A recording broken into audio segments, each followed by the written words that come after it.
இப்படி ஒரு மங்களத்தை ஏற்படுத்தி கொடுத்துட்டு சீதாராமனாக அவரை பண்ணி ராமனை சீதாராமனாக பண்ணிட்டு கிளம்பிடுறார்.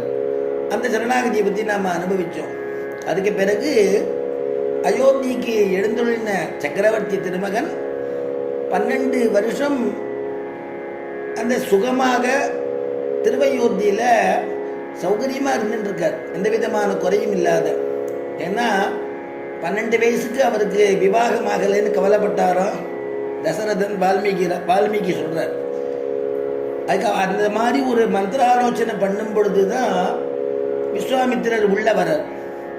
அப்போ மங்களத்தை ஏற்படுத்தி கொடுக்குறார். அதுக்கு பிறகு இன்னொரு 12 வருஷம் சீதையோட கூட திருவையோத்தியில் எழுந்தருளி இருக்கார். பெருமாள் சௌகரியமாக இருந்துருக்கக்கூடிய ஒரு சமயத்தில் தசரதனுக்கு தோன்றது, நாம் தான் இத்தனை வருஷமாக நாம் ராஜ்ய பரிபாலனை பண்ணிட்டோமே அப்படின்னு தோன்றது. அயோத்தியா காண்டத்தை நம்ம இப்போ அனுபவிக்க போகிறோம். யாருடைய சரணாகதி அப்படின்னா இளைய பெருமாளுடையதான சரணாகதி. இளைய பெருமாள் ராமனிடத்தில் எப்படி சரணாகதி பண்ணிக்கிறார் அப்படிங்கிறத பற்றி அனுபவிக்க போகிறோம். அப்போ அந்த இளைய பெருமாளை பற்றி எந்த இடத்துல அவர் சரணாகதி பண்ணிக்கிறார்னா அயோத்தியா காண்டத்தில். அயோத்தியா காண்டத்தில் ஆரம்பத்திலேயே வால்மீகி சொல்லும் பொழுது கச்சதாம் மாதுல குலம் பரதேன மகாத்மனாமோ சத்ருக்னோ நித்ய சத்ருக்னஹ நீதகா பிரீதி புரஸ்கிருதஹ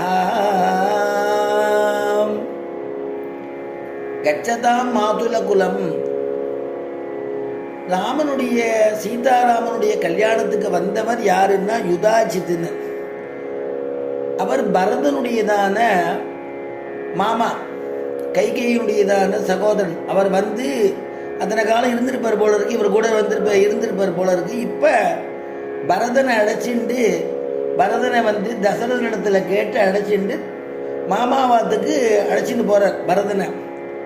அதுதான் முதல் ஸ்லோகத்தில் ஆரம்பிக்கும் பொழுது அழைச்சிட்டு போகிறார். கூட யார் போனான்னா சத்ருகுணனும் கூட போனாராம். சத்ருகுணனுக்கு சம்பந்தமே இல்லை. ஆனால் பரதன் எங்கே இருக்காரோ அங்கே தான் சத்ருகுணன் கூடயே இருப்பாராம். அதனால் நீ ஏன்பா போகிற, அவருக்கு தானே மாமா அப்படின்னா, ஒரு வஸ்து எப்படி ஒருத்தர் ஊருக்கு கிளம்பினா ஒரு பொட்டி எப்படி போகுமோ, ஒரு படுக்கை எப்படி போகுமோ, அந்த மாதிரி ஒரு வஸ்துவாக இருப்பார் அவர் பரதனுக்கு.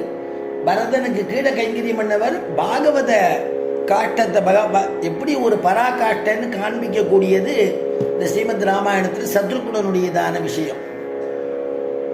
அப்போ சுமித்திரைக்கு பிறந்த 2 குழந்தையில ஒரு குழந்தைய ராமனோட கைங்கரியத்துக்கும் மற்றொரு குழந்தைய பரதனோட கைங்கரியத்துக்கும் அனுப்பி வைக்கிறாளாம் சுமித்திரா. அப்படி ஒரு விசாலமான ஹிருதயத்தை கொண்டவள் அப்படிங்கிற.